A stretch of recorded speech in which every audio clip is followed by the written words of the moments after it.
Panago Pizza presents STP.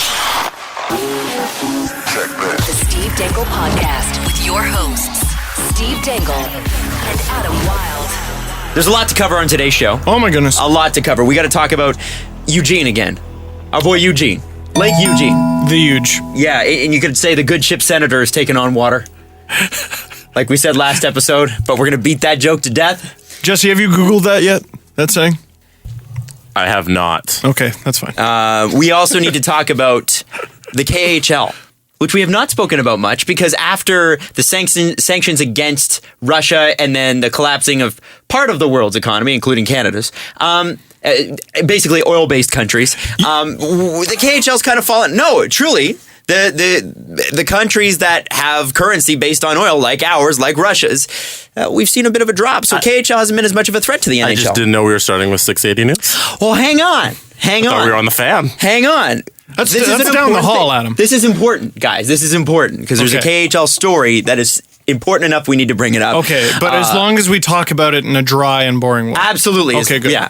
Not that 680 does that. They just report the news. I love Mike Apple. Who doesn't? That's the business report. That's right. Thank you. Thank you, Jesse. Even though we haven't talked about the KHL for a while, we definitely talk about it more than any other hockey show that isn't directly about the KHL. Yes. And this one is great because it actually proves Steve right on a prediction he made, probably the third podcast we ever did. Again, I am right in my analysis. He was again it at that point, and nobody was for it. But now they're going to be again it. Or no, well, they're going to be for it. They're going to be for it. What's the next thing? I don't know what the hell. Anyway, I want to start. I actually want to start with a story. Oh boy. Can I start with a story? Story time. Okay, so I follow Kyle Dubas on Twitter. Good move. Right? Mm-hmm. And yesterday was National Puppy Day. As you might have seen, Steve posted a picture of his puppy. I did. So Kylie Dubin, our boy, he posted a picture with his dog. And it was really sweet because it's his dog putting his head on his shoulder and they're hugging each other. And it's like, always got your back, buddy. It was really cool. Just the most precious. But when he posted it, it came up as an Instagram link on his Twitter.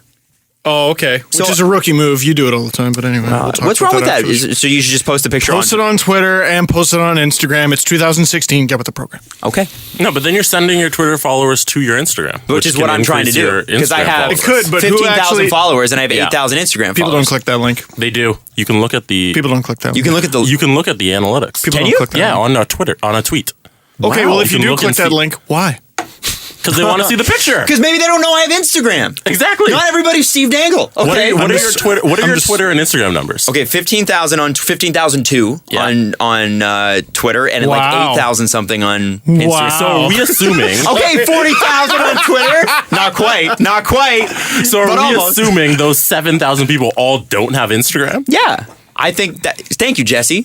Come on, Steve. So I clicked the Instagram link, further proving my point, Steve, that people click the Instagram link. Yeah, rookies. What did stupid Kyle do was post on stupid Instagram? So he posted a picture with his dog, and the dog is hugging him. Cute. And I thought, well, this is great. I follow Kyle Dubas on Twitter. I should follow him on Instagram as well. Oh, This is actually how this story went. Again, further backing up my point. And I'm a hyper social media user. And then, as I clicked the follow button, I realized that instead of just saying followed, it says requested. And then there's that little time clock. Oh. I'm like, oh, locked account. How many followers does Kyle Dubas have on Instagram? 100. Oh. And I thought, at that moment, I was like, oh, no. Because now, what I've gone and I've done is when you request someone's follow, they get an email saying this person wants to follow you. You sent an email to the assistant general manager of the Toronto Maple Leafs. Yeah, so it's kyle.dubas@mapleleafs.com. He's getting an email in the middle of the day saying that I want to follow him on Instagram. Well, and I think that... Gosh, I hope every single person listening to this doesn't go and do the same thing. Because that is might, evil. That might draw the attention of MLS. Wow. I don't know. I don't know if you want to do that to the general manager of the Toronto Marlies right before Dangle Navy invades a Marlies game. I don't know if you want to do that. I don't know if that's the smartest move in the world. Are you trying to get us not to go to the game? I'm trying to build his profile. Look, you were telling me the benefits of posting your Instagram on Twitter, Adam. I'm just following your social media advice. But okay, so the thing in my head that I thought, Steve, was that I was like, okay, so Kyle Dubas is going to see my name come up. If there's any chance that Kyle Dubas knows who I am, and there isn't, he then would have to look and go, okay, so some stupid radio host wants to follow me on Instagram. Jerk. No. And then I imagine him walking into a meeting with Shanahan and with Lou and going, some freaking loser. How about this freaking loser? And I thought, damn it. From now on, I'm looking. I'm looking before I follow. Is that a childhood nightmare of yours, Adam? It is. Just all of the Leafs going, ha, ha, ha, just laughing. I thought that's exactly what went through my head. I don't know why my head went there, but I had this like Lou and Shanny and Kyle all together going, Brandon Pridham in the corner with his like, I don't know, witch's brew of contract and knowledge, whatever. You just the corner like cackling. I don't know. I don't know what goes on in Maple Leafs Kyle boardrooms, Dubas but has 28,000 followers on Twitter. yeah. I'm sure some of those 28,000 clicked the Instagram link and then clicked follow on his Instagram. So Well, not according to Steve. Why are you so worried, Adam? I'm the only one, according to Steve. You think you're the only person who did that? Yeah, you weren't the only person who did that. I also and think hopefully our listeners don't compound the problem. does That's all I'm saying. Hopefully every single you're person hoping they're listening more doesn't mature than click. that. Oh, absolutely. Oh, I know they are, Adam. Have you seen the Photoshops they send us? They're always great. They're always great. They're Oh always man, great. remember that time that people were trying to get John Scott into the All-Star game, and we were like, no, guys. And then he didn't go. And Yeah. we were all like, oh, Yay, cool, heads good. prevailed. Establishment. And then Ovechkin went instead. Oh, wait. No. Did Crosby go? Yeah, no. Yeah. Yeah. And they were both captains, and it was a really exciting It was game. really great. Yeah. Ovechkin won MVP. It's really cool. I bet it was. Sounds great. And Sounds like a great time. Now he's playing for St. John's. Marlies signed somebody. Yes. And this is a story because it's not a story. Right? And that's what's interesting. Like, No, wait a sec. The Marlies signed somebody, but it's next year. but general manager... Who's the general manager of the Marlies? Kyle Dubas. How could he sign someone when he was so busy checking emails out? Checking Instagram emails. Correction, deleting emails immediately, which is what I do when I get any kind of email like that. Okay.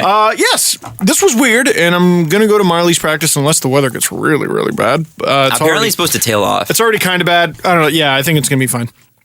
And this is weird to me. This is a tweet from the Toronto Marlies official Twitter account. You can follow them, no problem, at Toronto Marlies. Can you follow their Instagram, though? Yeah, probably. I don't know if I do. I don't follow a lot of team Instagrams. That's Jesse's job. He likes it. He does. I do enjoy Jesse it. gets a lot out of it. By the way, we have a follow them great NHL in-game promotion apparently later on in the Ooh, show. I'm very See, you were excited. wrong about that. It's not NHL at all. Oh, okay. Switching leagues. No. I like it. Okay. All right. Marlies Live News.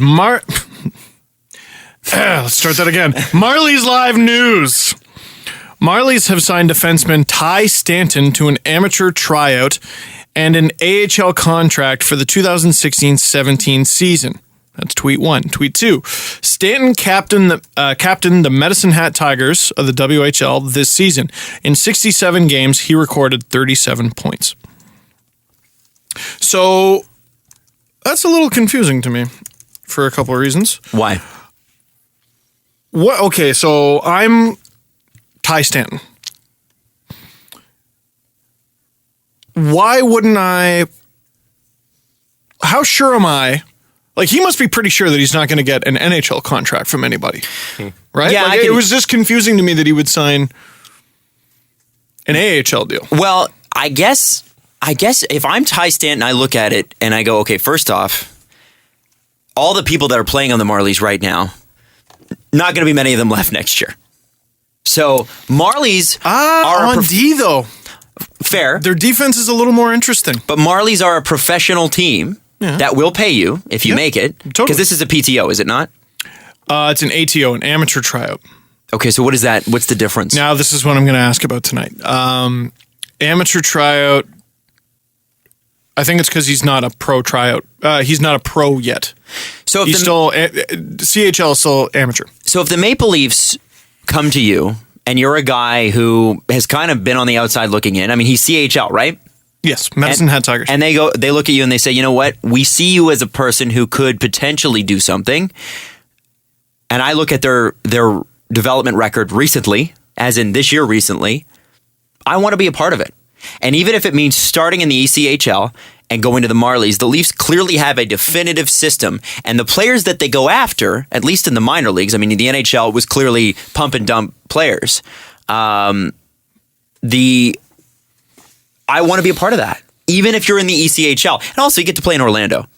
I mean, even if you don't like the Marlies, you still get to live in Orlando, which is not bad. And shout out to our listeners in Orlando, because they actually do exist, believe it or not. I got a tweet yesterday from someone, hey, I'm at the Solar Bears game. Boom, there you go.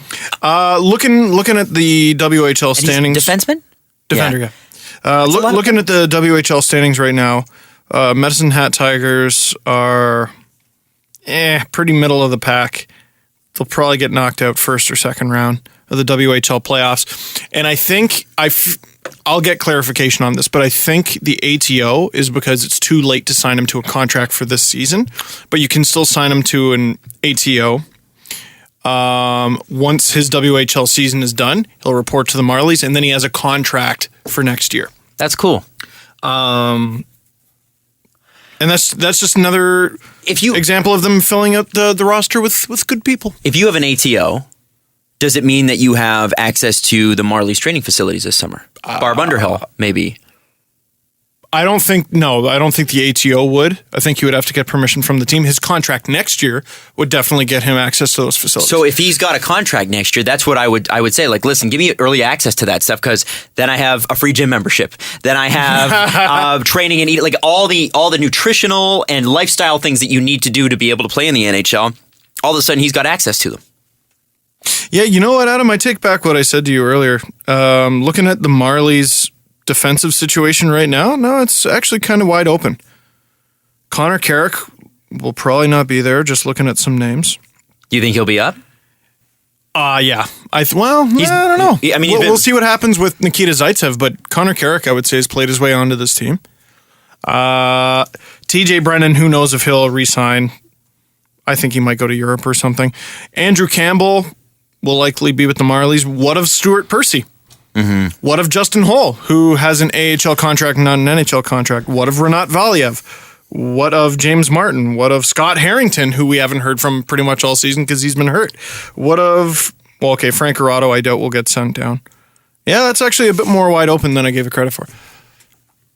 I don't know, just very interesting. I as a hardcore fan, get a kick out of the little things. The little teeny tiny things. And especially when those little things don't amount. I mean, you're talking about a team with a fan base that made Brett Lebda trend internationally when they got him, right? Oh, and let me correct something that someone very politely corrected me on last episode. I keep saying Tobias Lindberg, who the Leafs got in the Phaneuf trade. I keep saying he's a point-a-game player with the Marlies. He's not. Half a point a game. 10 points in 17 games. Still good. Colin Smith, who they got for Sean Mathias, 12 points in 13 games. That's pretty good. Not bad for a player who, is not even playing on with the Marlies full roster. And he got 34 points in 54 games with San Antonio. Not nearly the pace he's playing at now. I'm excited, man. I'm excited. Like, people, TheLeafsNation.com did a nice article on how Connor Carrick has proven himself a really valuable addition to the Leafs. I can think of the three prospects the Leafs acquired in February, I believe, were Lindberg, Smith, and Carrick. All three with legitimate NHL hopes. Right. I know it was all about picks, but pretty good. Pretty darn good. According to the great Wikipedia, amateur tryout contracts are for players who are leaving college and attempting to turn professional, are done with college, or are graduating from the junior leagues. So because he was undrafted and he's never played a professional game, he gets an ATO. Undrafted, and the Maple Leafs organization comes to you and offers you something, you take it. Yeah. You take it. And, and the fact that he was playing at he got 30-something points in 60-something games? 37 in 60-something as a defender, but worth taking a look at. As an overager. But sure, but still worth taking a look at, right? Yeah. Connor Brown was an overager, and look at how he's turned out. Well, he wasn't signed. He wasn't drafted as an overager, but yeah, We're still trying to find the footage of this. I want to get it online. In his draft year, he was a minus 72. And we've talked about that before, but I go, what has changed about your game? Because in your draft year, and I kind of stuttered, and he just interrupts me. He goes, "You can say it." I just go, "Well, you were a minus 72." He's like, "Yeah, next year plus 44. What?" Connor Brown's funny, man. That's amazing. I gotta, a little later in the show again, we're gonna talk about the KHL. So when we come back from commercial, we're gonna talk about that because it's a big deal and it involves Kovalchuk. And it involves expansion. Is it a bloody big deal? It's a bloody big deal. But first, I want to say, what happens if Brent Burns beats out Drew Doughty for the Norris Trophy this year? We laugh and do an entire podcast about how it was the right decision. Just to piss people off. Angelino's throwing macrobiotic bread on the ice. we just. Come what on. is it with you and granola and bread? Well, I mean, LA and Vancouver. When it comes to the West Coast. That's where they're like, yeah, man, let's eat healthy. People from LA. That's so stupid, right? Yeah. Yeah, I'm going to die at 60. Shut up. At least I live like a man. Is it fair for someone to win in Norris when they play a lot of games at right wing? Does he play a lot of games at right wing? I don't know if he does anymore. He played a couple. Played a couple. He plays a couple. But if he's been the best defenseman in the league, discuss. I just. Steve, you want Brent Burns to win, don't you? Yes, because we are a show that thrives on chaos. And, dude, how great would that be? And believe me, I would be Team Brent Burns all the way. I'd get a jersey. You'd get a jersey. Dude, even if he's nominated, the world is going to burn down. Who's going to get nominated? That's a good question. The argument is between Carlson and Doughty. I have no doubt that either of those two will get nominated. Who's the third person? Well, Brent Burns seems like the guy. I mean, Chicago would argue that is he the guy? It's always Duncan Keith. That's the guy. That's a good trio. You know what would make it look even better is if you swap out Duncan Keith for Brent Burns. Oh, so now you've pissed off two cities. Now you've gone and done it. Now you've pissed off Chicago and LA because LA would be like, you don't even need to nominate anybody else. It is Drew Doughty. It's a no Doughty, you could say. A no Doughty. No Doughty. That's pretty good. I like that. I personally, since he's one of the league leaders in Corsi, think Frank Corrado should be nominated. That's what I personally think and believe genuinely. Yeah. Oh, you won't make anybody mad by saying that. No, I know he's one of the best players in the game. Wait, what's his sample size anyway? Isn't he injured? Isn't he done for the year? Listen, when's he coming back? What's his deal? Corrado? Yeah. Is he playing? He's playing a little bit. Yeah, just a little. Playing a little bit. I think, isn't that the guy who came from Vancouver? Oh. Is that the guy? I think that's the guy. What did they trade for him? I think it was. It would be fair if it was a second or a third at least. First might be overpaying a bit. I believe he was acquired for a slice of humble pie. Perhaps. I don't know. Jesse, what were you going to say? The Norris usually goes to the defenseman who leads the league in points, right? Usually? Or at least, you got to be top 5 if you're not. I hate that. Top 10 is pretty I really rare. hate that. Same with Rookie of the Year. Usually goes the guy who led the league in points. Yeah. I had to look at Connor McDavid's played. I think I had to look at his stats. It's 39 games he's played or 40 games. Something like that. He has, you can't not give it to him. By the way, remember when I said how long will it take Connor McDavid to pass whoever's leading the league, whoever's leading the Leafs in points? Oh, the Leafs. He's already done it. Wow. There's still 10 games left. Wow. So, Carlson leads all defensemen with 75. Next is Brent Burns with 65. All the way down in 9th place is Drew Doughty. But what's that plus minus dough? What's that plus minus dough? Yeah, where'd that plus minus that dough? That important plus minus stat, he's plus 22. Well, 23 actually. You got to give it to him then. No. Look, I think there is a legitimate argument that Drew Doughty could win. If he does win, I will not bat an eyelash, nor will I disagree with it. However, where's Brent Burns at? Second with 65. Oh. No, Carlson's a point. This is going to make so many people not winning the Norris. He's not winning the Norris. This is going to make He's so many not people even a upset, front runner. and therefore I want it. I want it to be what happens. Yeah. Doesn't deserve So is it Carlson with number one? 75 points. Yeah, point a game. He's played 75 games. Wow. He's literally right now. Drew Doughty had the most first place votes last year, but Carlson won. Yeah, we brought that up last. There's a episode. problem with the voting process. There is. Yeah. Yeah. I would imagine a good chunk of the people that are voting are against fancy stats as well. Probably. Meanwhile, Doughties are pretty good. But Yeah. I want to say it was 2003. I don't remember the year, but it was between, for the Hart, it was between Jose Teodor, who won, and Jerome McGinley. And I can't remember. You'd have to go back and look it up, but I think there were some Teodor ballots that had him won and McGinley left off entirely, which would make it much easier for Teodor to win, wouldn't it? So they voted to. I wonder if there was some East Coast bias, dare I say, last year.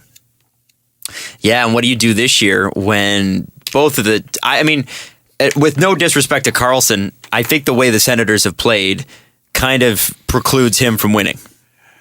The year Teodor won, Habs playoffs, Flames no playoffs. Ottawa, not so much with the playoffs right now. Speaking of Carlson, we've got the fallout from all the Eugene Melnyk stuff. And you know, I think a lot of people made a really good point, and there was a lot of people that said this, which is, you know, you review Eugene Melnyk's comments a few times. What exactly was Eugene Melnyk expecting from this collection of people? Well, someone sent me a really good point. It was good. It was, I don't remember it verbatim, but it was basically Nashville, who was a playoff-bound team, probably. And Anaheim. And Anaheim, who is definitely a playoff-bound team, spend around the same amount of money as the Senators. So that doesn't necessarily guarantee you Success. Or no, well, failure. Not spending doesn't guarantee you failure. Yeah. Absolutely true. Absolutely true. But you got to admit, most of the teams spending in and around what the Sens are spending or less, not very good. Also, I would caution you using that argument only because look at who Anaheim is spending their money on with the exception of Ryan Kessler. They have Getzlaff and Perry and a few other pretty good players, right? Yeah. Right. That's who the Lions share their money toward. And who's on Nashville? Shea Weber Yeah. and superior defenseman Right. Roman Josi. Oh, we found our third Norris nominee. Roman Yossi? Yep. Oh, definitely. I mean, Not Chris Letang? no, he's dragging around that. No way. Please. No Letang. freaking way, Why Chris not? Letang. Out of here with your Chris Letang. Chris Letang. You know what? Crosby's been protected all year. I personally think.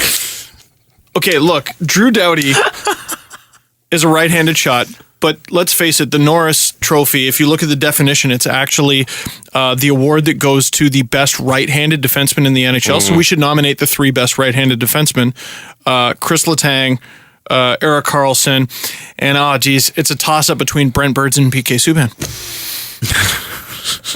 So maybe this year we should have four nominees, but how does Drew Doughty squeak in?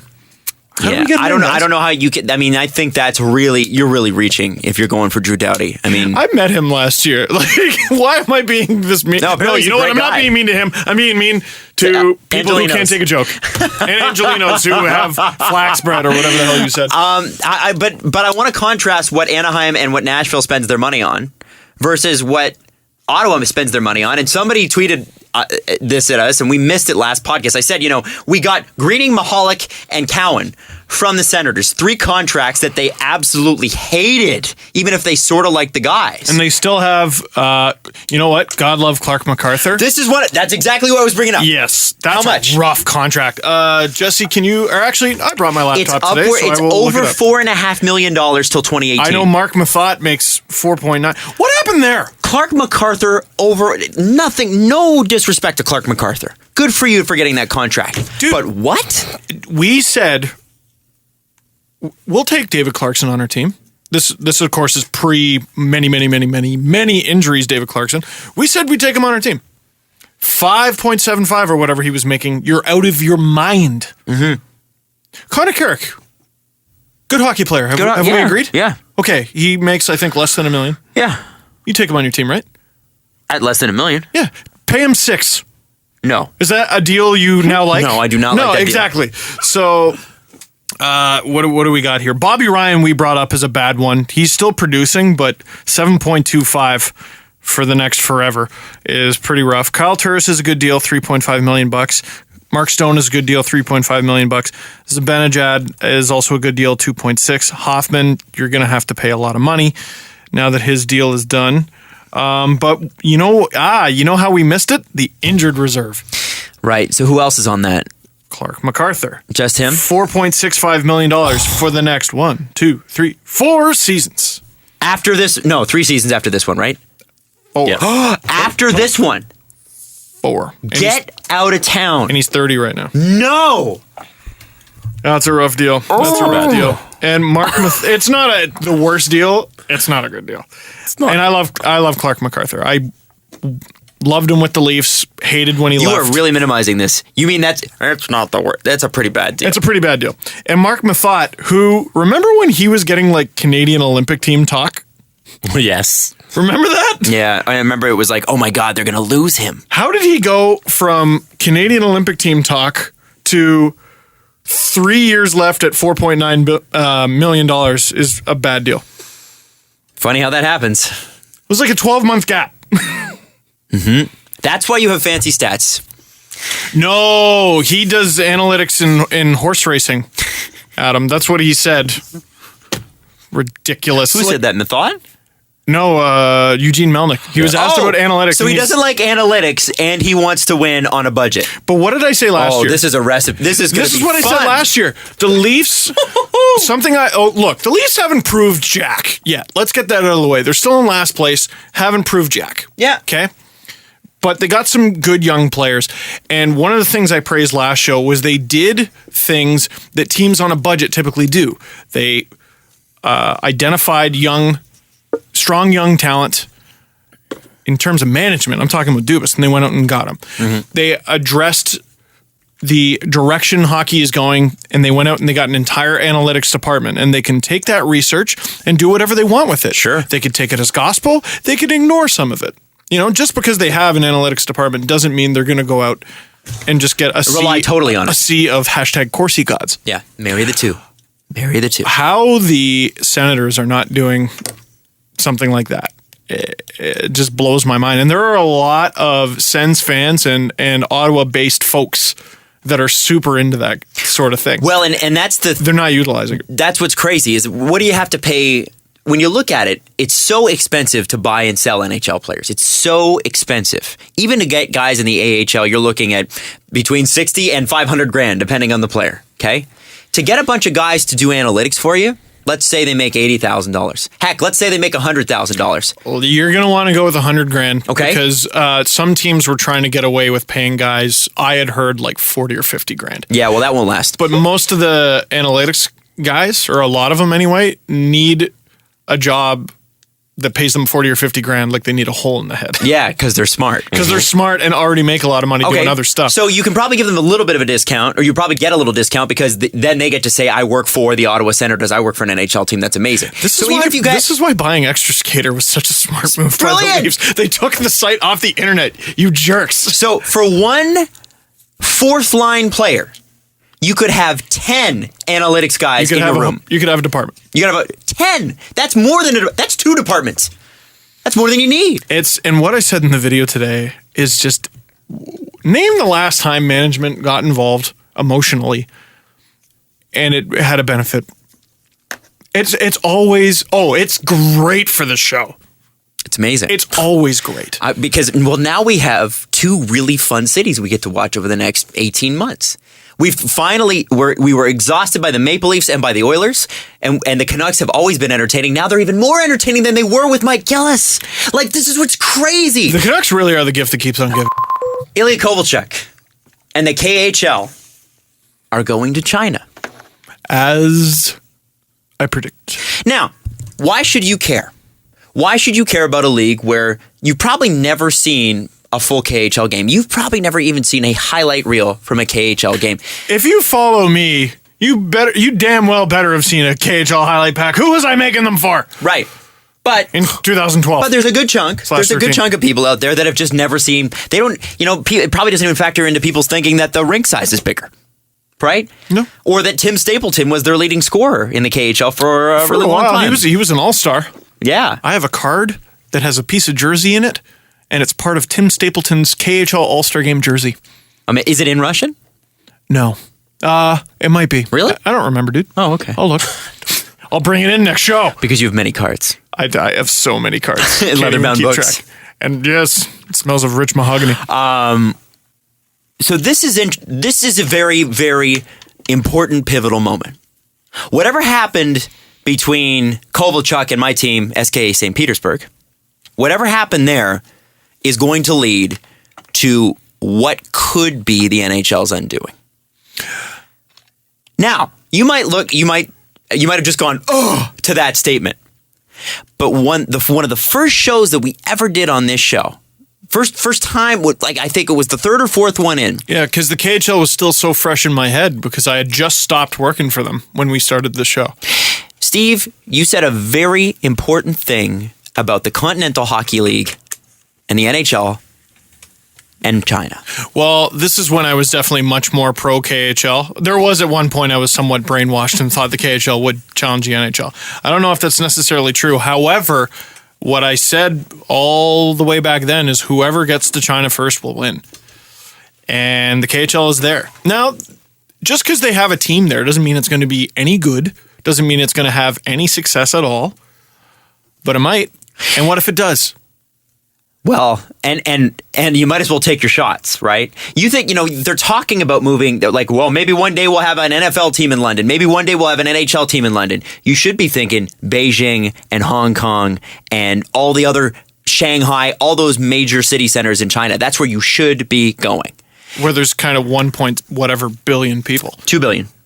Is it 2 now? I believe it's 2 billion. Holy smokes. They got several people there. They've got a few people. Wow. And so okay, let's just put this in terms, mathematical terms, okay?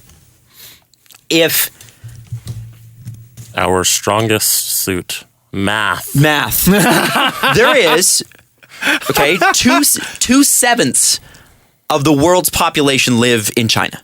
2/7. There's 7 billion people-ish, okay? Think about if even 1% of them become hockey fans. 1%. What's 1% of a billion? Are 1% of Americans hockey fans?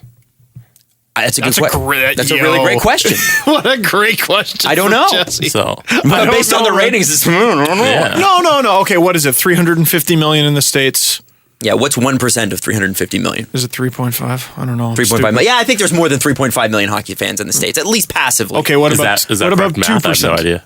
2%? What? Yeah. No, but think about that in terms of a billion. Now I'm talking a billion. Okay? Even if 10% of China starts to passively watch hockey, that's 200 million people. If it's half of 1%. It's a huge opportunity. It's a huge opportunity for sports. And North American leagues have had trouble cracking it. I think, well, who's cracked it? NBA, I think. That's really sort of. Baseball is huge in China. Yeah. Baseball? Yeah. Yeah, Oh, yeah. We've had baseball's this huge. discussion before. Yeah. I always think of it as just huge in Japan and Korea, but Entirety of Asia, baseball's huge. Yeah, and they actually Korea always wins the World Cup of Baseball. Classic. Yeah, they dominate it. Korea always wins. What of hockey? What of hockey? What of hockey? And it brings me, first off, I think it's a brilliant business move. You're the course. KHL, and rules are a little whatever in the KHL, right? There's no little about it. There's rules. Rules are only there to be broken all the time. The most common story I hear is money. When you play in the KHL, money just shows up. Yes. You don't know when. You don't know how. Doesn't matter. It's often with a note Yep. that says, there's money in your room now. And you go in your room and there's money. And you go, how did people get in here? And how much money is in here? And is it the amount that I'm owed? But enough of that, Adam. Why is it a good thing? There may be a rule book for the KHL, but it's written in pencil, is my point.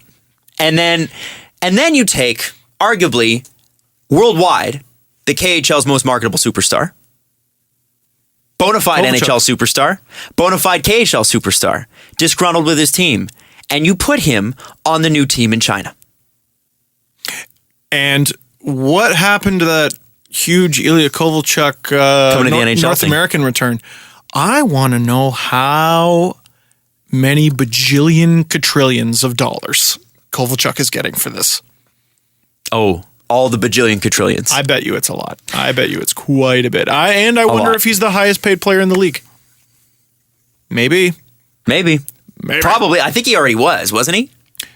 That I'm unclear about because Depends what they're he's also making in very rubles. unclear. Okay, who's supposed to make the most on paper? Whose money actually shows up? What is it paid in American dollars or rubles? What is Right. it? This brings me back to a bigger discussion that we've had on this show before. Okay. And that is, in my estimation, the complete mismanagement of the World Cup of Hockey. Okay. How does this apply? Well, even if Team China, Team Japan, Team Korea aren't good at hockey, Team Japan's getting up there.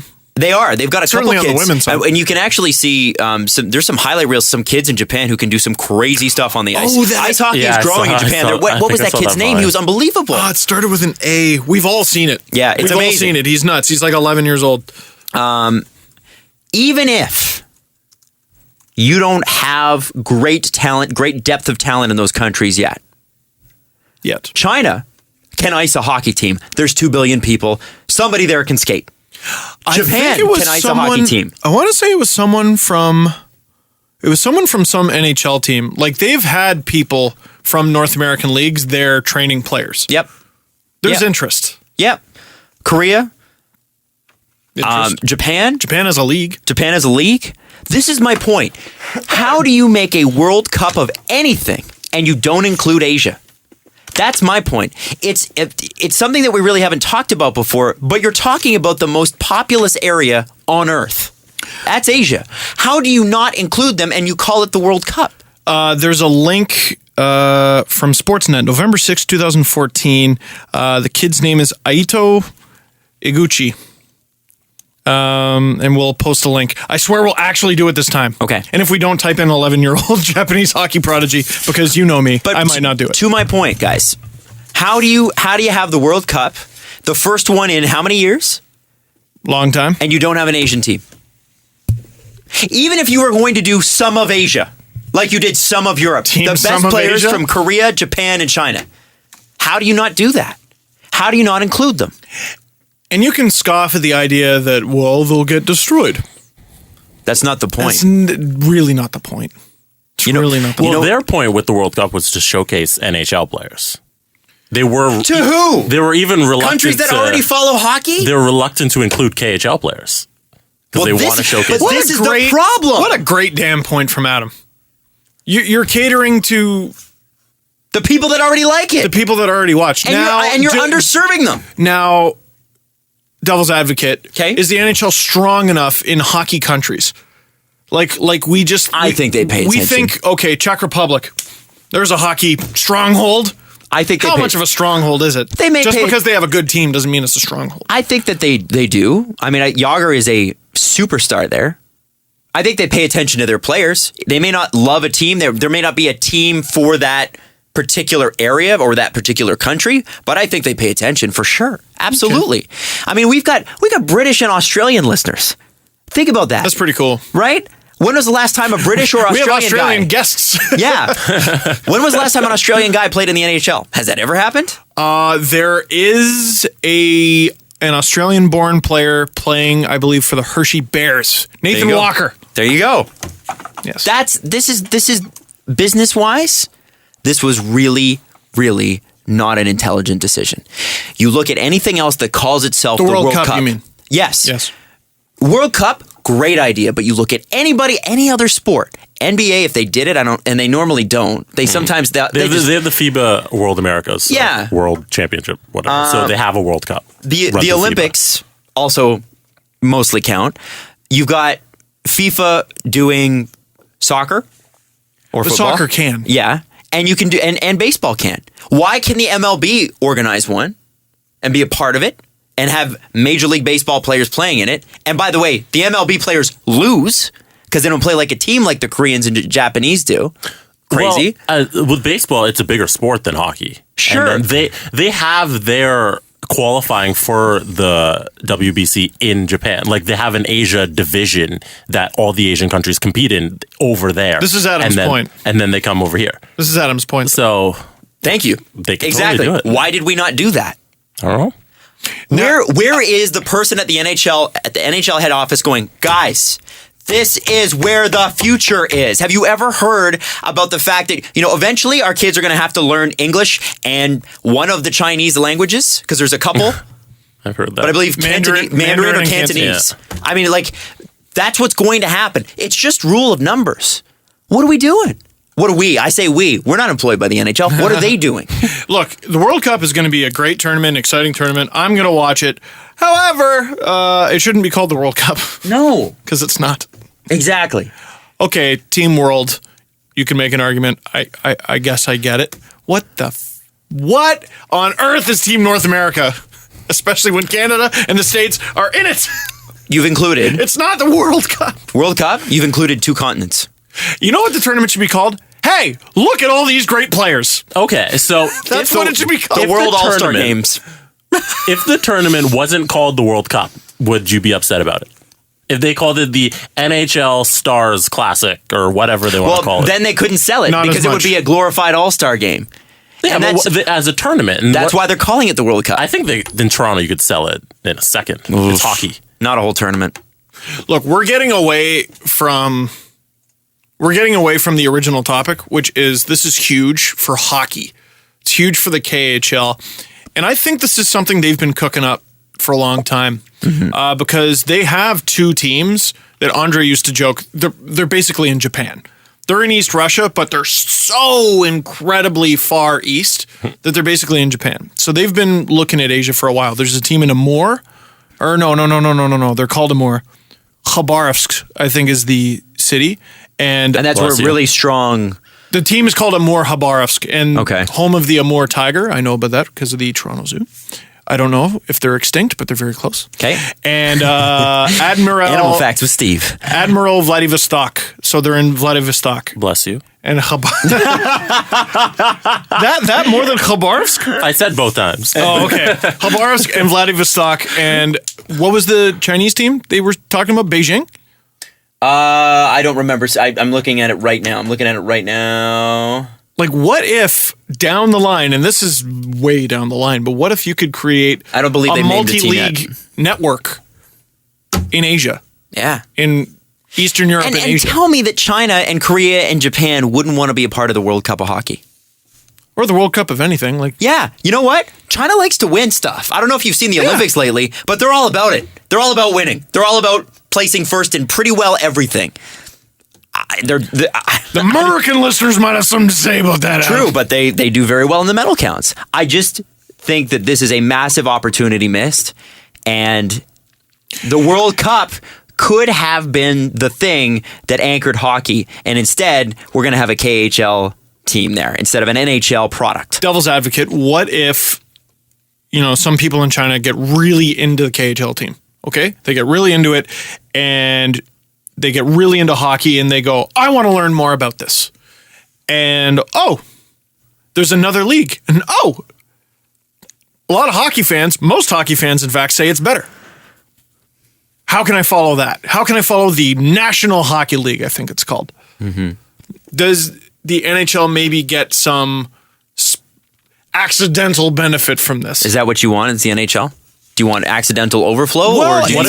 It's going to grow the KHL, but it's also going to grow hockey. Yeah, which is important too. Okay, but do you not want to lead that charge? If you're the NHL and you're the lead league on the face of the earth, you should. But how do you do it? I just said. That's your first. That's but your you first can't step. put a team there. Yeah, they're not going to be there 365 I think days. KHL can put a team there. Yeah. I think eventually what's going to happen here, if you're smart and if you're going to have an NHL champion, you're going to have a European champion, and you're going to have an Asian champion. I think that's what's going to happen. Something like that. Something like that. And then there's something. So a Stanley Cup is maybe a North American trophy. And then that team goes on and plays, the Asian team and plays, maybe there's a South American team. Maybe there's a, Southern Hemisphere team. I don't know. I'm spitballing. But the point is. Yeah. You know what I look forward to? A Spengler Cup that doesn't suck. Good point. Why couldn't the Spengler Cup be something more along the lines of the Memorial Cup? Like imagine having the Stanley Cup champion take on the Gagarin Cup champion in the KHL, take on the Swiss League champion, take on the SEL champion. Mm-hmm. Well, right now it wouldn't be competitive. Dude. It would take a generation. That's all it would take. One generation. Look at the difference in Toronto basketball. Look at the difference in Canadian basketball from Vince Carter 10 years ago to now. Mm-hmm. Or how about that's Canada. Canada. When hockey when the NHL was just breaking into California, how ridiculous that idea was. It used to be considered absolutely ridiculous. And now there are players getting drafted in the first round every year from California, pretty much. Absolutely. Now, we got to go on Sportsnet 590 The Fan. The podcast is brought to you by Panago Pizza. It is, after all, what's on the inside that counts. However, if you're a league looking to dominate the world, don't stay insular. My point. Just move out. Move out. Yeah. I mean, you've developed a really strong lead. Keep going. You know how many people you just inspired to move out? None. Don't move out till you're 27. Well, if you Sportsnet 590 The Fan or Sportsnet.ca, you can actually download the Steve Dangle podcast. Subscribe on iTunes. We'll see you next Tuesday. Now, in the download portion of today's show, not only can we swear, fuck. We can do that. We can talk about Jonathan Drouin quickly. We can talk about how Nike screwed up re-signing Steph Curry. And this is funny. It's a quick story. Trust me. Jesse laughed. Okay. Steve gave me a face. He's like, I don't know. They give me a lot of shit. I don't know. No, you know what? Everyone was talking about the story yesterday, and I intentionally avoided it. So I want to hear. And then today, some of our listeners actually tweeted us a Mike Francesca awkward phone call, which and we will get to. Apparently, it's cannot miss. It's great. Some of the Francesca stuff, I'm like, now we're just picking on. Yeah. But it seems like everyone agrees this is really good. We're picking on him like how you pick on Don Cherry every time you do his impression. You're right. You bully. Picking on an old man. Can we just quickly address Jonathan Drouin because the vitriol spewed at him on Twitter. I'm sorry. Have you ever slept in ever for anything? You ever missed something? Okay. So who's gotten in trouble for this season? Josh Hosang. Oh, yeah, that's right. Josh Hosang. Although, did he use the alarm clock excuse? I believe remember. He did. It was too many months ago. Ovechkin was also at the beginning of the season. I don't remember what excuse he made. Evander Kane. Well, wasn't he late once and then another time it was because he was on Snapchat till like 3 or 4 in the morning? In Toronto for the All-Star weekend. But, okay, anyone who has ever made the alarm clock excuse... You were not here for that episode. Unfortunately. Was he? No, I wasn't. Oh, that's right. By the way, was Evander Kane on the All-Star team this year? Was he on one of the All-Star teams? The NHL? No, he was here for the NBA All-Star weekend. Yeah. And he was here till like 3 in the morning. He had a game the next day. Just not a smart move. But which is what we said. But what an idiot. Anyway. But look, anyone who has said the alarm clock excuse and it wasn't Snapchat obvious, like even Evander Kane, okay? I want to rip on him. I want to rip on Drouin. And I want to say that's not an excuse. And it's not. But that has happened to me so many times that, like, if I got to get up early for something, I can't sleep that night. I can't. I toss and turn all night, especially like flights. If I got a morning flight, I can't sleep that night because I don't trust my phone alarm. It hasn't gone off too many times. Oh, well, did you do PM? No, I didn't fucking do PM. Oh, well, did you accidentally switch it off? No, I didn't accidentally switch it off. You know how many times I've woken up, checked, okay, the alarm didn't go off. I checked the alarm and the alarm is still set. And it just didn't go off, piece of shit. When I don't trust it. When I was auditioning for BT, one of the first weeks I was there, my alarm didn't go off, and I woke up to a text message from one of the guys that runs the show. At what time? I woke up at 8:30, and it was like your stomach is in your throat, right? Like by the way, it also shows you how badly you needed that sleep. Yeah, because your body was like, let's take another 4 hours because you're supposed to get up at 4:30, and the text said, "Will you be joining us this morning?" Oh, Now, hasn't happened since, but I'll tell you this Monday, I set 4 alarms on my phone like I always do. And I set my alarm in the bathroom, which I always do because I bought an alarm specifically for the bathroom that's extraordinarily loud that wakes up my girlfriend Caprice every single day. Oh, I'm sure she loves it. Because of that one incident. My phone didn't go off this Monday. It went off Tuesday, Wednesday, today. Did not go off Monday. How come? Because the bastard phone just didn't go off. Because it's a bastard phone, and it just didn't go off. So I set another alarm. People think you make that shit up. No, it does. I can't tell you how many times this happened. I've never been late in my life. All of these things are excuses. Get your shit together. By the way, I know Jesse's full of shit because he's been late here. Get your shit together. Now, I believe it was 2 weeks ago. Let's call in Genial. Yeah, really. So Jonathan Drouin, can we give him a pass on that? Well, no. I mean, that's a human thing. You know what? You can give a lot of players a pass. You don't give the guy who just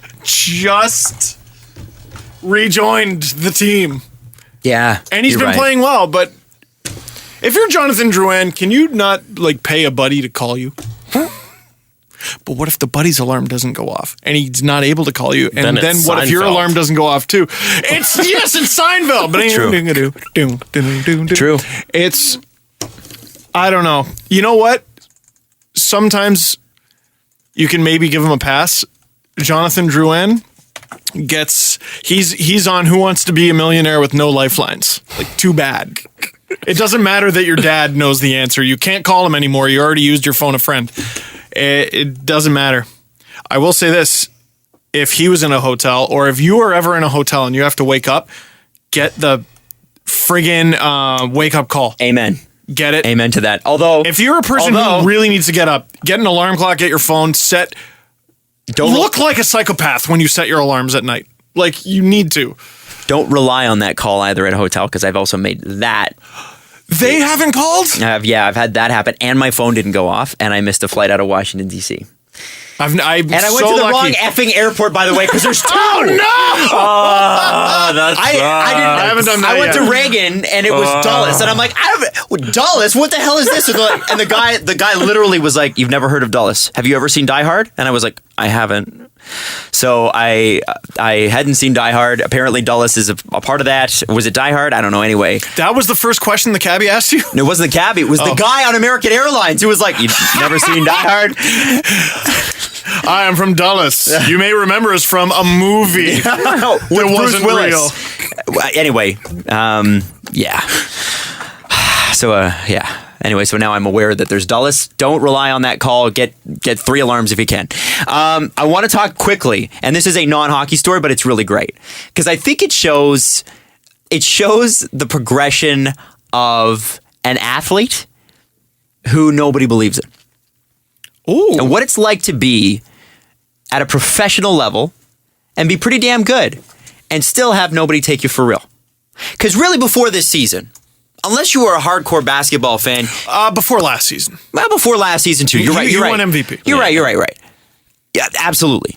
You really didn't know that Steph Curry was as good as Steph Curry is. If you're a passive basketball fan and you just pay attention to your team, Steph Curry probably didn't register on your radar the same way a Kevin Durant or a LeBron James would. That was me. That was when Drake mentioned him. I'm like, who is this man who is good enough to be mentioned in a Drake song? Right.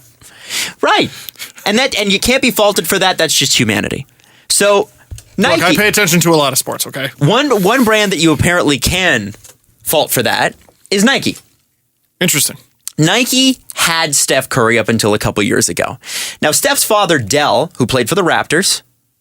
Really? Yeah, Del Curry. Yeah, there's actually Steph Curry has stories about going one-on-one with Vince Carter when he was 12 years old at the ACC. There's footage of Steph Curry hitting a half-court shot at 9 in the ACC. Wow. Yeah, it's pretty cool. He always said the best part about playing Vince Carter is Vince never let him win. He said it taught him some lessons.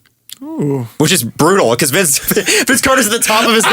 He's a grown man. It's over. So, have you seen the Vine of the teacher crossing up one of the students in the playground? Yeah. No, is it good? Or Dwight Howard with that kid. Dunking on that kid. Now, when it's Dwight Howard, you almost feel like Dwight Howard might get something out of that. He means that shit. Yeah, I think Dwight Howard means it. I am Dwight Howard. So Dell is obviously he knows how the NBA works, and Dell sort of manages Steph some of his business affairs. I'm not actually sure if he's his manager per se or his agent, but He's I know his dad. He's involved. Yeah, he's involved. So at a Nike pitch meeting, and by the way, Nike again had Steph signed. They had him. They wanted to re-sign him. According to Steph's father, Dell, who was present, the presentation kicked off with one Nike official, and I'm quoting ESPN here, accidentally addressing Stefan as Stefan, the moniker from Steve Urkel's alter ego in Family Matters. Stefan. Or Stefan Marbury, if you will.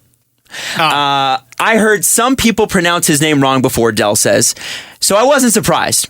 I was surprised that I didn't get a correction.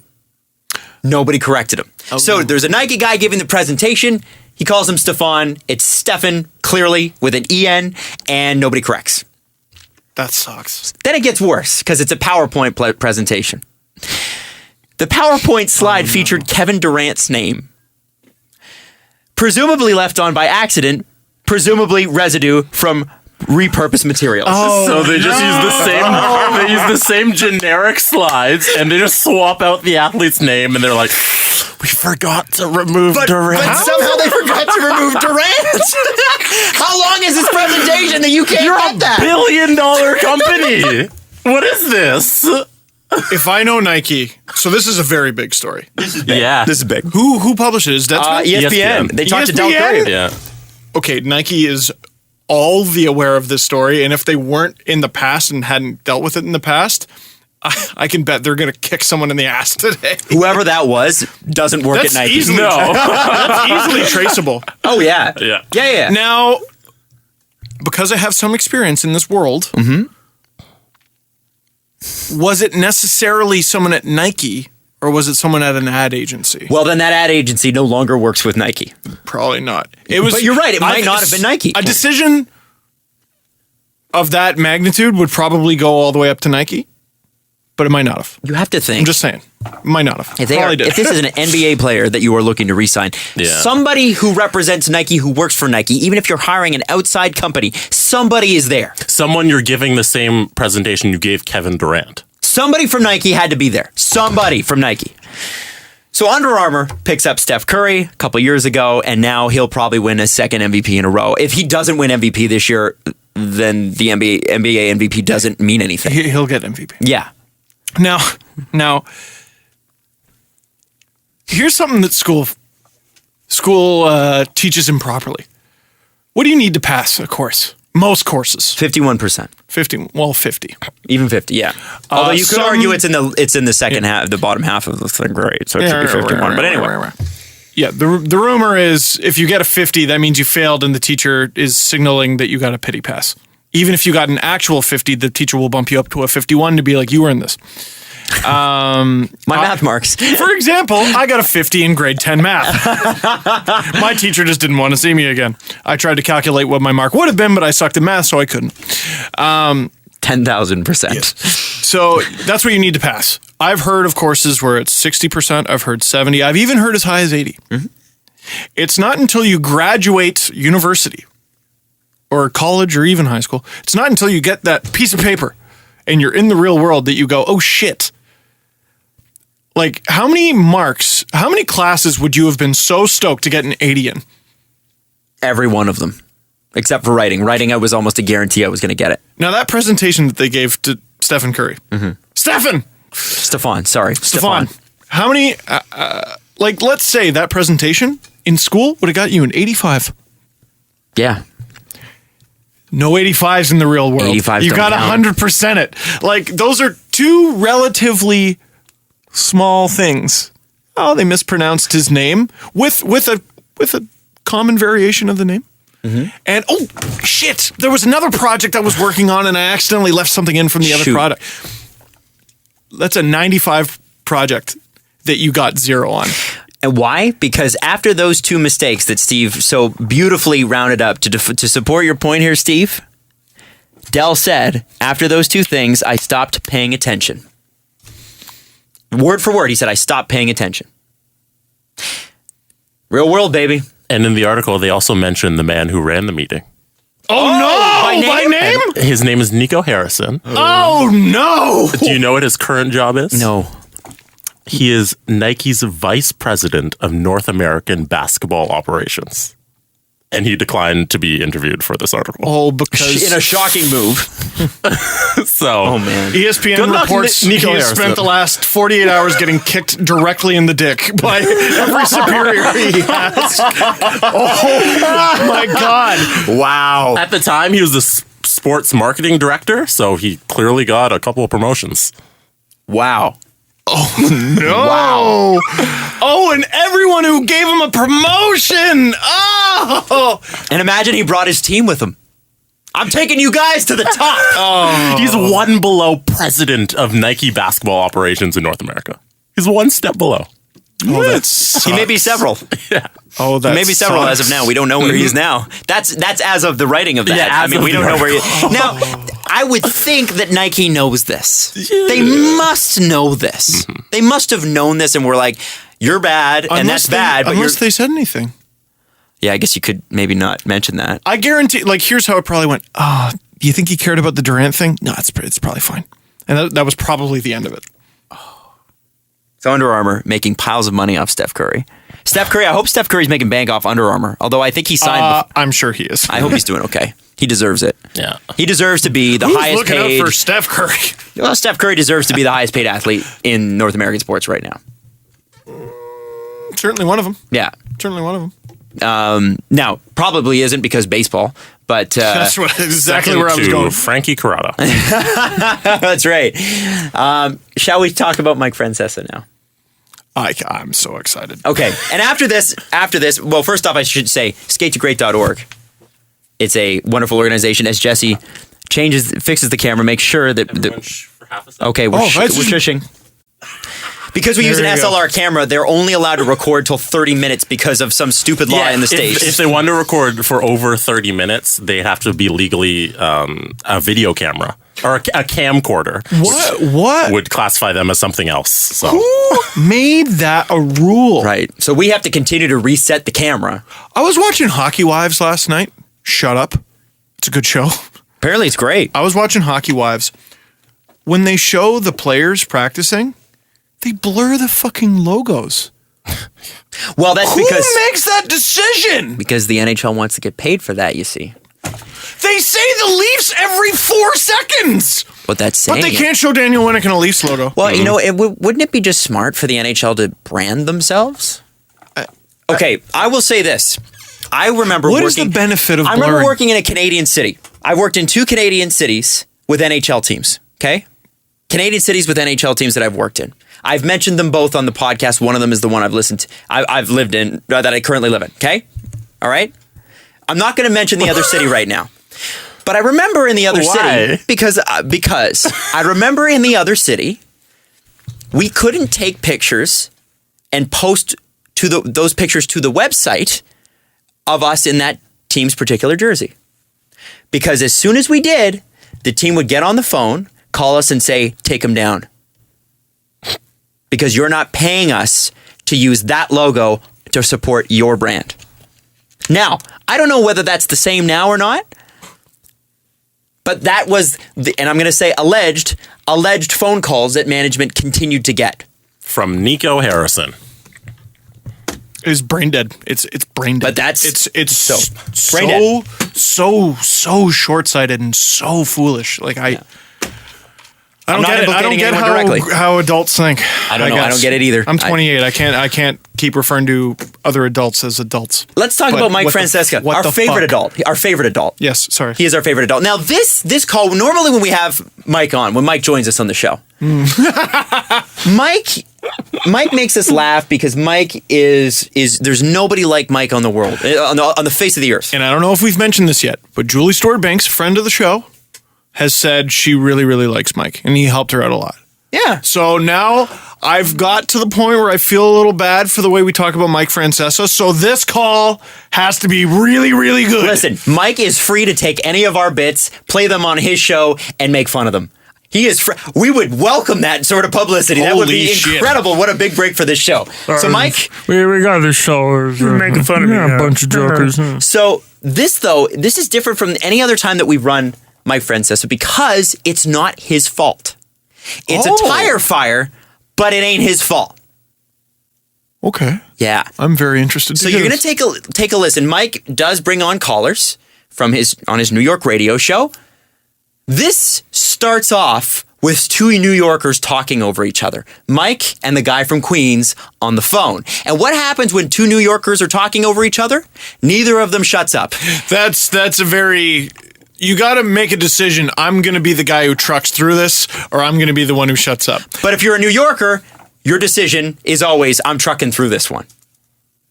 And so that gets the call off on the wrong foot because the problem is that each member of the phone call thinks that the other has heard them. Oh, so you've heard this. I have heard this. Jesse, have you heard this? I have heard this. I can't wait to join the party. Eddie in Queens, what's up, Eddie? Eddie in Queens. Hey, Mike. What's happening? I hope you can bring a little sanity. I hope you can bring a little sanity to this. A little bit, and I was always waiting for the right moment to chime in with a few of mine. Is that okay? A little bit. What are we talking about? So right there, we are 16 seconds into the phone call, and Mike's already asked, "What are we talking about?" Because both of them talked over each other. But Mike, because he's a broadcaster and he's smart, he said, you know what? After a while, I'm going to back off and I'm going to try to... What are we talking about? Adam, you're a radio host. Mm-hmm. Callers. How come? Well, you run callers because you want to know what your audience thinks. And oftentimes, if you get the right phone caller, you can really further a conversation. They can be a lot of fun. But what happens to a lot of people when they call a radio station is, A, they get nervous. B, not everybody's a great storyteller. And C, sometimes the connection sucks, right? And so all of those things can go wrong, but when you get a good one, man, it's gold. And you're really good at getting the good stuff and sifting through the bad. Well, yes, and which actually Jesse does on our show. He's the screener. I don't know, do they not pay a screener on Mike's show? I have never listened to sports radio. You know how seldom, I'm going to go with at most 5% of the time. I listen to a sports call and I go, good contribution to the program. Yeah, it's true. It always sucks. Why do sports stations still do it? Talk to the guy behind the glass. You'll have a better show. I've got 3 hours to fill and I'm by myself. What else am I going to do? Mm-hmm. So look at Corks. It'd be better. Corks. So we've already heard them talk over each other. And actually, I'm going to rewind it to the beginning again, just so you can hear it. How funny is it that I'm making fun of someone talking over someone? Hang on. Hey, Mike. What's happening? I hope you can bring a little sanity. I hope you can bring a little sanity to this. Go ahead. A little bit, and I was always waiting for the right moment to chime in with a few of mine. Is that okay? A little bit. What are we talking about? July 4th, 1961, doubleheader to Tigers, Yankees. Do you remember that one a little bit? Do you remember that one? July 1961. Is this Robert De Niro? We got Bob on the line. Bob. You remember that? 1961? That game back in 1961? Hey, a little bit. What are we talking about? July 4th, 1961, doubleheader to Tigers, Yankees. Do you remember that one a little bit? Or you recall that one? No, man. What? Off the top of my head, you want me to remember July 4th, 1961? I was 6 years old. Well, I think, okay, because all right, well, I know you had mentioned that, that's when you were starting the game. Yes, but you think I remember July 4th, 1961? But it was when Frank Larry laid down a bunt. Gets better.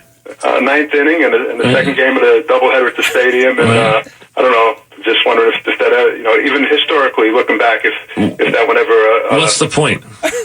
There's no point. What's the point of the Frank Larry? That should have been the last that should have been the last call on a sports show anywhere ever. He admitted defeat for the callers. What's the point? There is no point. Click. Done. Forever. Done. Over. Done. Oh my I still don't get what he called for.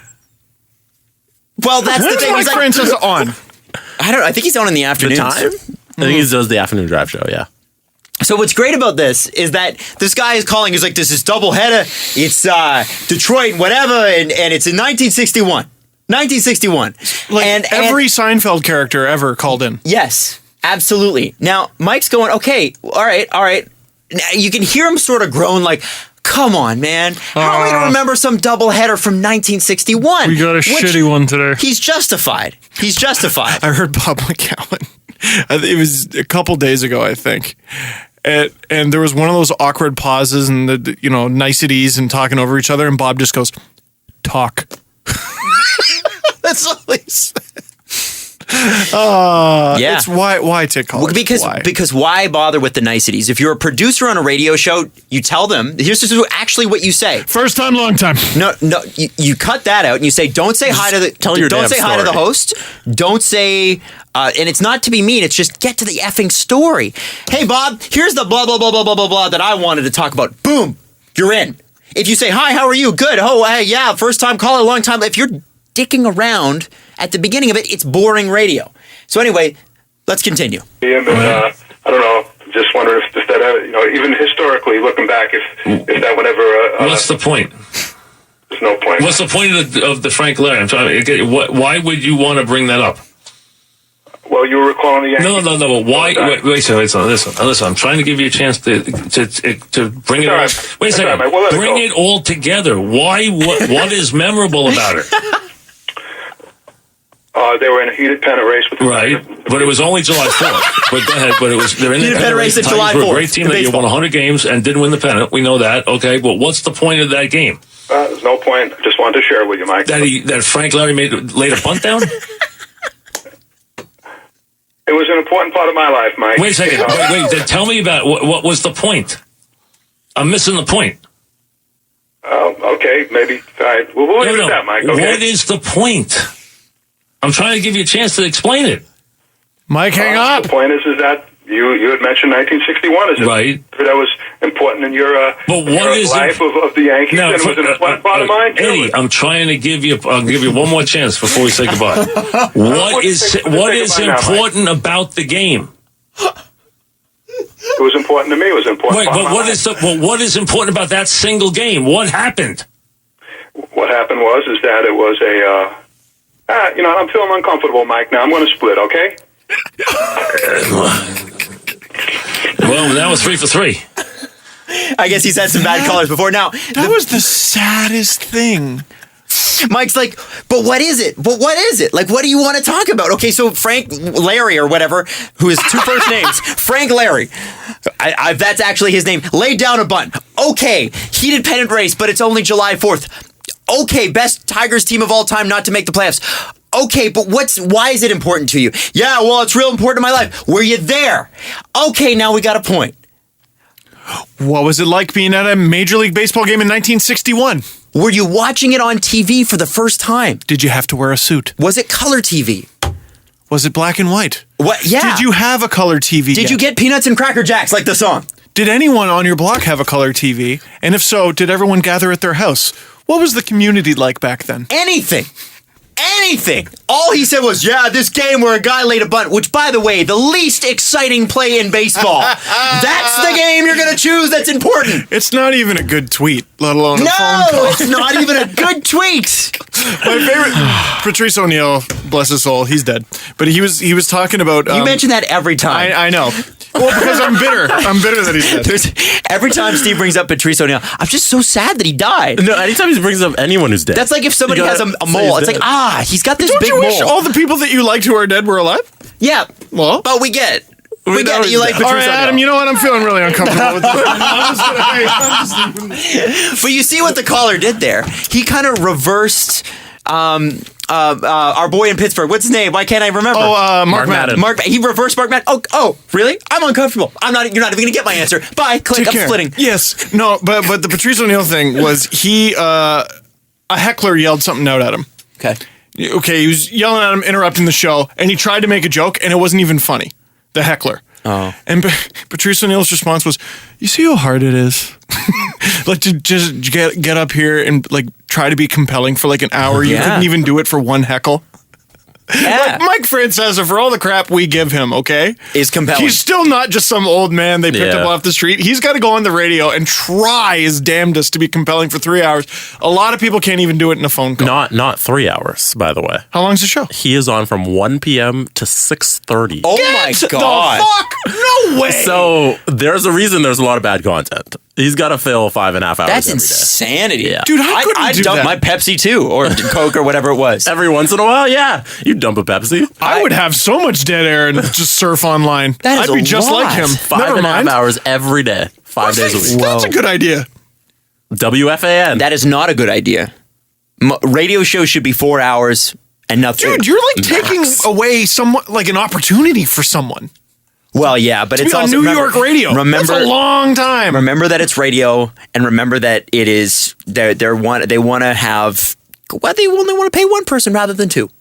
Wow. We'll leave it at that. Wow. Wow. Dude, honestly, that is a lot. And you know who else on our show, on our little show? Who have we featured? What other sports show have we ever featured? Mark Madden, Mike Francesca. That's it. That's my point. And we featured Mark Madden once because he was that obtuse that it was worth mentioning. But beyond that, really, it's just become an inside joke. We really only ran audio on his thing twice or something. Did you see that someone made a March Madness bracket for the 64 most insufferable people in Pittsburgh sports To which media? I tweeted back, there are 64 people in Pittsburgh sports media? That's a lot of people. It's a vibrant market. Yeah. Well, I guess that, yeah, some pretty I good feel like teams. they might have been digging a little bit. I don't know. I don't have They enough must have knowledge. included some like people that are bloggers and stuff too. I mean, that counts. Penn's blog was on there, yeah. So, Who won? counts. Do we Were they know? a 16 seed? You just sunk in your chair. I just sunk in my chair. They're not done yet, Adam. Oh, okay. Well, that's good. Anyway, kudos to Mike Francesca because what he does for the next 2 minutes on that bit, and I'm not going to play it because it really doesn't matter, is he tries with his producers to make sense of that.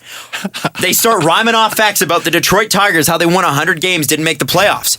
How that was they were Yankee killers. How like there was a whole bunch of things that they said there that it's like, wow, that's knowledgeable shit. Here's a Good list for of you. all the interesting things that That we caller could could pull have up. said. Yes, but he picked the game where a guy bunted, and we don't even know how the game ended. Oh, no. There's a clip, and I've told people to find it before, and I couldn't, but it was when Andy Frost, God bless Andy Frost, when he used to do, I think, the Leafs postgame show on AM 640. Yes. I want to say. And you know that Andy Frost voice, but they had it on video for some reason.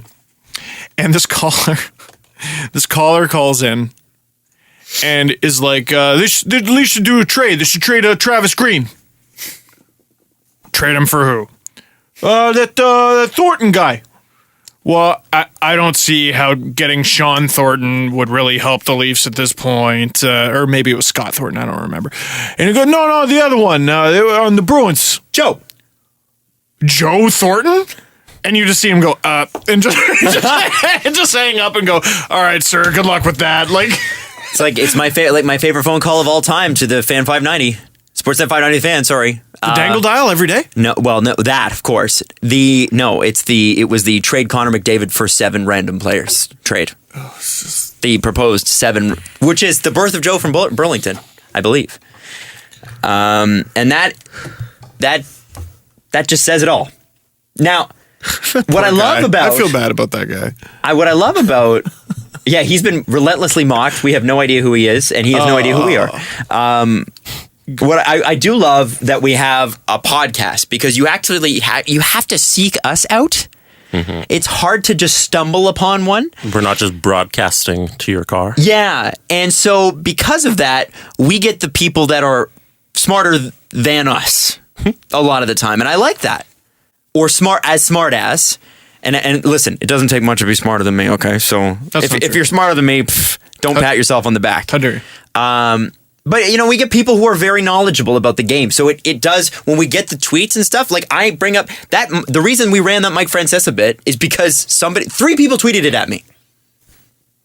As soon as it came out. Oh, right away. Yeah, I saw it too. It took over my mentions. It's because our listeners contribute to our show, which is amazing. And we don't have guys who are old enough to remember a game in 1961. Which is, eventually we will. Listeners contribute to the show, and I will contribute to you, listeners, and also you too. What's that? I don't know if either of you have seen this. Have you ever seen a movie starring Patton Oswalt called Big Fan? No. Nope. Fantastic. If you're a sports fan. Oh, it's about a caller, right? He's the caller. Yeah. But his life it's crazy. You got to watch the movie. It's really, really, really Okay. good. If you're into that if you're willing to watch a movie that's kind of weird and frankly not a blockbuster, Right. not the greatest, Right. but I was thoroughly entertained by it. And if you're a Patton Oswalt fan, you probably already know about it. So I believe we have scant few tickets left. Steve, are we sold out through SeatGeek? I heard we are. Okay. Someone tweeted me that information. It may be out of date information. Okay. So check out SeatGeek's app on your phone. Download it. And we'll see what we can do about more Dangle Navy tickets. We'll try. I'll be straight up with you. We were not, again, expecting to sell out the second set of we didn't seats. expect to sell out the first one. Sold out the second one. So it should be a good time. April 2nd versus Grand Rapids. Really pumped about it. NHL in-game promotion of the week or of the show. And by the way, we don't have, it's not an NHL one, is it? No, we are going NBA. The NBA has partnered with this social media king to release a t-shirt. The Miami Heat, to be specific, have partnered with this man to release a t-shirt. A social media king. So this is a person who is prominent on social media. If it's the fat Jew, I'm gonna be real Who mad. have they teamed up with to release a If it's- t-shirt? Which team is it? The Miami Heat. That's an important part of this. Oh no, I know who it is. I know who it is. Is it him? I know who it is. No, it's not. It's even worse. It's SoFlo Antonio. Oh, dude. It's SoFlo Antonio. The worst. It's SoFlo SoFlo Antonio, right? So listen, there's this guy, right? Named SoFlo Antonio. And you might be thinking, oh, I've seen his videos. He's pretty good. Bullshit. He's not. Grade A under A. Grade A under Look him A. up. Check out that channel. What do you think, Steve? It's SoFlo. Well, I mean, Adam seems so convinced. Southern Florida. SoFlo Antonio. Miami. South Beach. Social media person. Oh, if it's him, oh my God. I don't think it's SoFlo Antonio. Now, what kind of medium is it?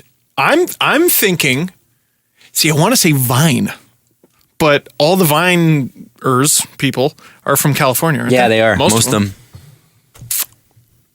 I don't know. I'm going to go with it's someone on Vine, though. The Miami Heat clue was a major key to who it was. Oh, it's DJ Khaled? Because the king of South Beach. Oh! DJ Khaled. All right, I love They're that. going to have a key to success jersey. And they have, Isn't that so cool? They have a major key Miami Heat shirt. and That's it so says, cool, isn't it? Brilliant. Show that to the camera. That's, oh my goodness. So they're teaming up with the show NBA that. and Teespring are teaming up with like 4-5 different rappers and world Brilliant. musicians. Yeah. Brilliant. Love it. So Philadelphia is releasing like a Roots jersey. Oh my God. T-shirt. LeBron James is so going back to Miami. It's not even. Oh my goodness. He unfollowed. Did you know he unfollowed the Cavaliers on Twitter I And unfollowed a Instagram. lot of and Instagram? I unfollow a lot of team accounts though, because like you just don't need to follow. Yeah, but not the team you play for, No. and not the team that you wrote an article Oh, in on the Sports back. Illustrated about going back to. On the back of the shirt. Another one on the back, but it's Genius, another, right? and then the number Sweet. one. I'm you got to describing go to to this people game. at home. You got to go to this game to get that shirt. No, you can buy it online. I'm buying that. Sure. I'm buying that shirt. Buying that too. And guess who Cleveland teamed up with? Because of course Cleveland. Oh, they have a social media person too. MGK. It's a musician thing. Machine Gun Kelly. Oh, Best rapper ever. That's amazing. Damn. Thank God it's not SoFlo. SoFlo wow. Antonio. By the way, if you don't know who SoFlo Antonio is, he's a guy that You should find out about him through Grade A under A. You should. He took videos that were popular, ripped them, put them on his channel, and added a little intro and went, I sure like dogs, and then it would cut to a picture or like a video of dogs being sweet. It's girls are so- Which everything. wasn't his video. Yeah, It's which wasn't his everything. video, but he would take all the credit for it and call himself an aggregator. Now he's making videos where he does these social tests, which, by the way, are all allegedly fake. And when I say allegedly, you know what I mean. So listen, all I'm doing is presenting you with information, right? If what you say is, boy, these videos sure seem fake, I got nothing to do with you thinking that. I'm not doing a very good No, grade grade A under under A will change your So life. listen, Press conference? That's a great promotion, Jesse. Damn, that was good. That was really what a good. great shirt. Ah, I want one. let's do a I press want conference. another one. You gotta wait for the music.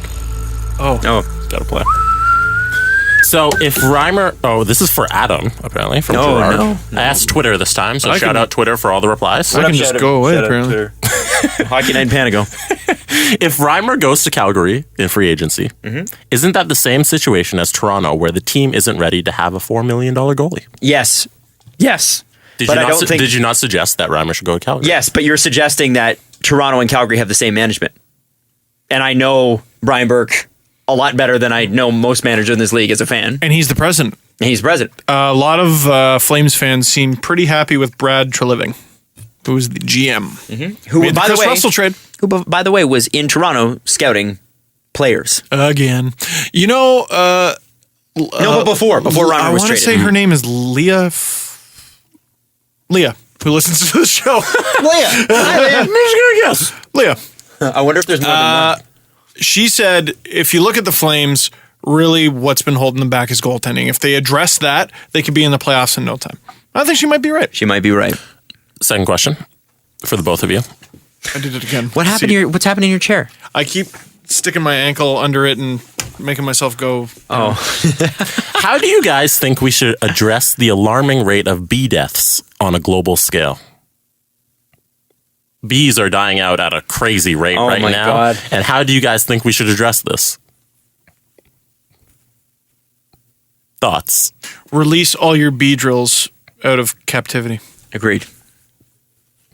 And also your caterpies and cocooners and things of that ilk. By the way, did you see? Metapods. Have you seen the vine of the Venusaur Butterfrees versus Caterpie?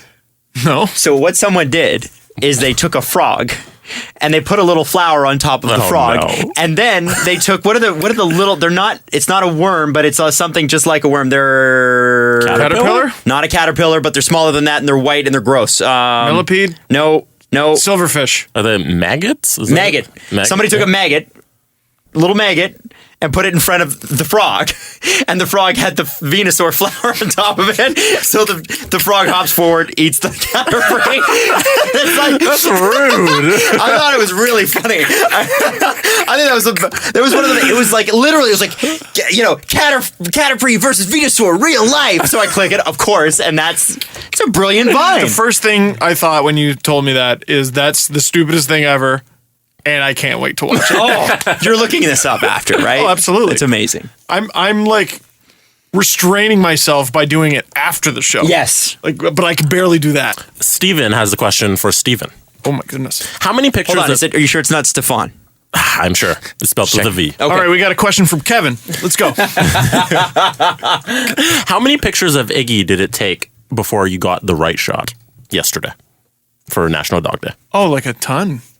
A ton. Like how many do you think? If you look through my phone, it's just all Iggy pictures. Wait till Steve was a kid. He's going to be that annoying guy on Facebook. Look at this handsome bastard. Oh, look at that dog. Cute. He is a freaking great dog. I haven't posted this picture yet. He's got a boo-boo under his eye. He ran into something with his face. Do you think Iggy's cuteness changed over 24 hours? Yeah, maybe. Does that justify 80 more pictures? Have you seen the video of him playing with the ball gun? Look. Oh, now Steve is now showing us a picture of the ball gun that Jesse got Steve for Iggy that fires tennis balls, but you can't see it. Like because Steve has not posted it. No, he's just a little roly-poly, you know. Look at him. Oh man, he's so fast. He's got. I bet you guys are really enjoying this right now. He gets that from his dad. Yeah, Mike Francesca is so picking this up. Great podcast. Here's him playing with the donut. Have you ever seen him? All right, let's keep going, Jess. What country should the World Cup of Hockey? What country should the Dangle Navy cheer for in the World Cup of Hockey? Which team has the worst odds? I think the worst odds are probably some of Europe. Might be Czech Republic. Isn't that part of some of Europe, or do they have their own? No, we should cheer for the young guns. I think the young guns are going to be the most fun. That's the thing. The World Cup is making me not cheer for Canada. How effed up is that? Because I'd rather cheer for the young guns. Because they seem like such a cool team. They have no one who can play a penalty kill. All of they can all skate. I love it. It's pretty cool. You ever seen junior hockey? It's great. 3-goal lead, LOL, gone. It's the best. Great. It's going to be great. Now, put that up against Ryan Getzlaf. I feel like the young players will take it more seriously. I think so too. I think they'll want to win. There's pride in that. The Olympics are another scale. They're different. This is the first year of a tournament that's still a little shaky. I could see some of the veterans taking the tournament off, especially not wanting to hurt themselves heading into the season. I agree with Steve. One note and then one final question. Everybody keeps asking for MVP, Hart, Vezina predictions, but we'll do that when the year is over. 10 games left. So Yeah, let's do that when it's a little bit more culturally relevant. yes, so chill. No offense. 8 tweets that I got. Okay, we love you, Fine. but let's wait. Yes. Final question: if you could GM any current team, what team would you pick to GM besides the Toronto Maple Leafs? Ooh. That's a good one. Well, I mean, the Leafs would be a pretty good one. Like, Would that be a part- Besides the Toronto Maple no, Leafs. I know that, but like you think about like teams that kind of have a blank slate. Yeah, and who's got like a bright future? I wouldn't. I would want a team that definitely has an issue, and it would be Montreal. I would love to do Montreal. Because the first thing I would do is Fire the coach. I'd fire the coach, and then I would hire Andrew Berkshire and say, "What do you want to do?" I would just be like, and now you're the head coach, smart ass. Yeah. Let's see how you do. Let's see how you fucking do. Well, I would. You know so much, don't you? Piece of shit. And I would make him wear a name tag that says piece of shit. Well, I don't know if I could hire him though, because he's an Anglo-Montrealer. You see. Oh, that's right. He should Yeah. be kicked out. No, that's a joke. By the way, before I get hate Holy tweets. shit. We Steve, know. you know. No, you know. Let's filter out the people who don't get that that's a joke. Okay, fine, fair. But yeah, Separating the wheat from the chaff. I would also, I would put Galich at center. I would probably look at making a better team in general. I would get an analytics department together.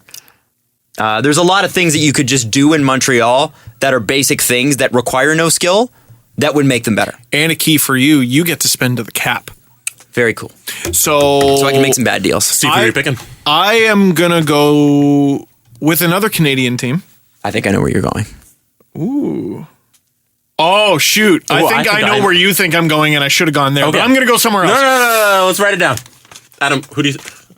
Okay. Okay. I'm not looking. I think Steve's going to Edmonton, and if he's not, he should have picked Edmonton. It's a Canadian team. What did I write? Edmonton. Done. I was correct in that is what I assumed you thought I was thinking. The Winnipeg Jets.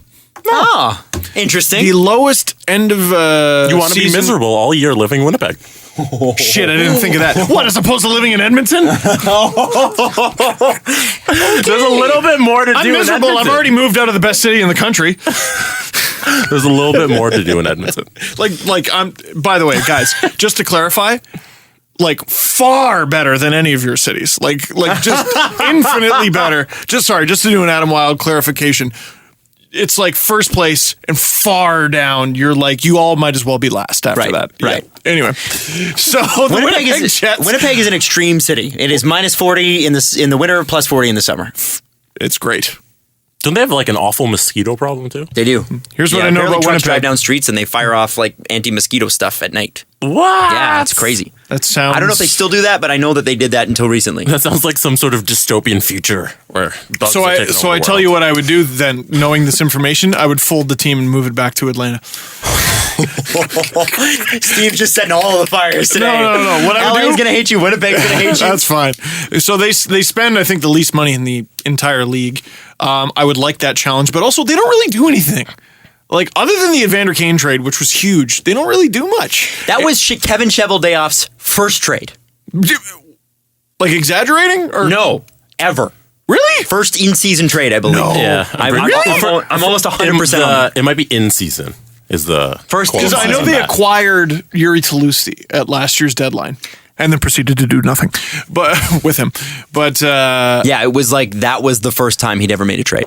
yeah, so many peculiar Winnipeg decisions. Like, it'd be fun to make trades with them on account of they never make any trades. And that's all I'm saying. Plus, I get to have Dustin Byfuglien on my team. Who doesn't want that? That's pretty cool. First thing I would do, Andre Pavlik, waivers! And we'll figure it out from there. You're talking about all-star from last season, Andre Pavlik. I You saw know what someone- happens when we go there with Andre Pavlik. I saw someone tweet, whoa, wait, whoa. You mean to tell me that Andre Pavlik's stretch run last year was an outlier? At the worst effing time. Who Thanks, could Andre. have called that? So would you trade Andre Pavlik straight up for Andrew Hammond? Yeah. Wow. No, I'm kidding. No, okay. All No, his contract's up, I think. No, isn't I it? know what Steve would do. He wants Winnipeg for one reason. what is that? reason? James Reimer. He's coming home. He's coming home, guys. No, because playing I already Diddy. got It's coming home. I already got Michael Hutchison and Connor Hellebuyck. have Connor Hellebuyck on the team. Imagine James Reimer in a tandem with Connor Hellebuyck. And, you know what? I would make a trade for Connor Hellebuyck. And have him lined up at the end. That's the team we should put together. Hard to pronounce names in the NHL. So you got to have Zemgus Grzelewskis. Gosses Bear. Yeah, Chris. Team hard to pronounce. My new World Cup team. Zemgus Girgensons, Kristers Grzelewskis. Grzelewskis. Brendan Lipstick. Brendan Lipstick. Can you imagine Don Cherry talking about that team? like he has to talk about that team. Here's Winnipeg forward, bastard Winnipeg guy. Hey, you got a Winnipeg guy diving all over the ice. This fucking guy, you got fucking Winnipeg. We got Christmas Kabutskin there in net. Question: Why is it hard for Don to pronounce some of these names, but yet he never mispronounced Joe Nieuwendyk? He's a good Canadian kid. Pokahusky. Okay. He's got to be doing it on purpose. I think he is now. What did he call Soshnikov? Last Saturday, it was really funny. He's had some really good ones this year. My favorite is still Eric Goodbranson as Eric Goodbudskin.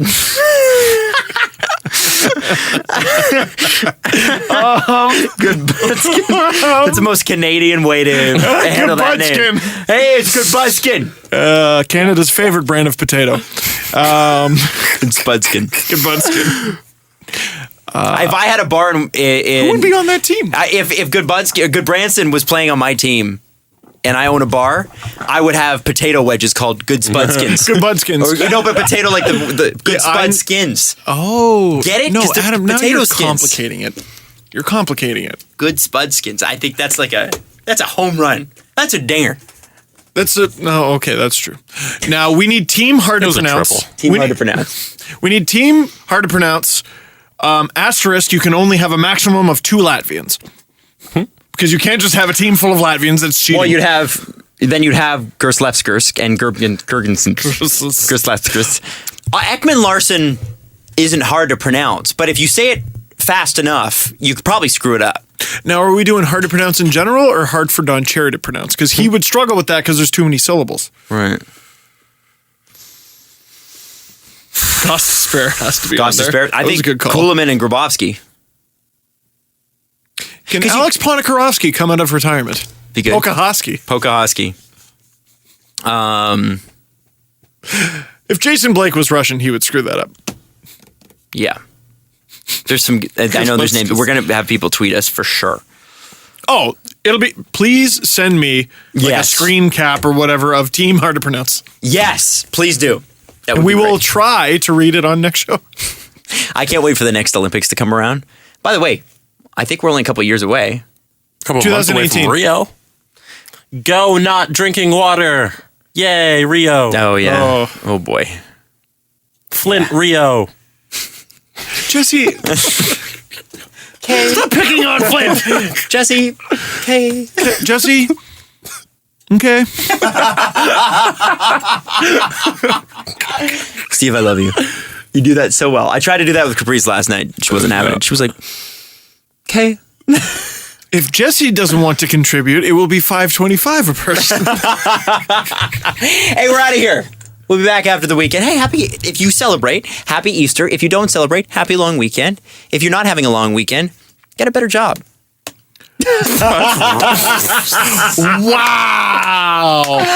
Now this is where Adam clarifies, guys, I used to work at Shoppers Drug Mart. Guys, I was just like Drake. I started from the bottom. I used to have to work weekends at Shoppers Drug Mart. And on the radio. I wasn't at Shoppers Drug Mart, I was in a coal mine. And so I understand your actually the movie Coal Miner's Daughter is about me. I'm the daughter. We should have ended it like 4 sentences ago. Well, yeah, we should have ended it on Flint, Jesse. We should have. We should have, but then we got a great name for the podcast. I'm the daughter. Follow the guys on Twitter at Steve_Dangle, at Adam WYLDE. The Steve Dangle Podcast. Brought to you by Panago Pizza. Order at panago.com and stuff your face with deliciousness.